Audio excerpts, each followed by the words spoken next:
Ayan ma'am, good morning. Anong gagawin natin? Papa-assistin po. Sis. Tapos, saan pa kayo ma'am?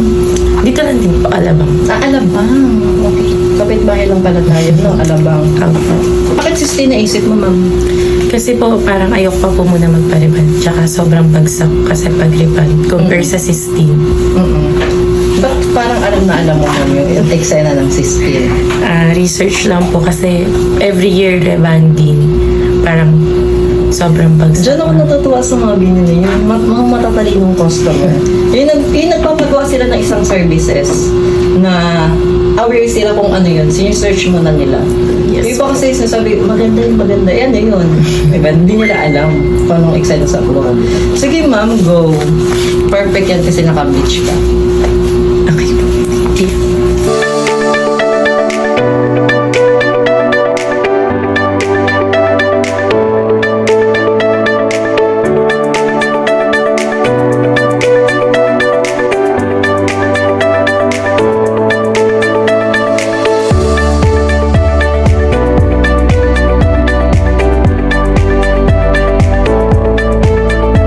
So, ito na ang yung hair, madam.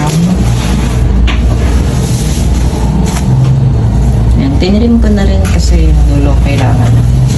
Oh, Kumusta? satisfied po. Nagustuhan mo? Opo. Pero magbabago pa naman to.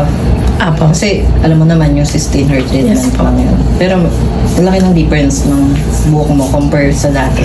Yes. Kahit mag-wash pa to. Yan. Medyo nag-lighten nga yung color mo. eh. Opo. Kanina parang kalat-kalat eh. Ngayon, ito na siya. Thank you. Thank you rin po. Worth it ba yung dayo? Yes po. Very recommended po. Yan.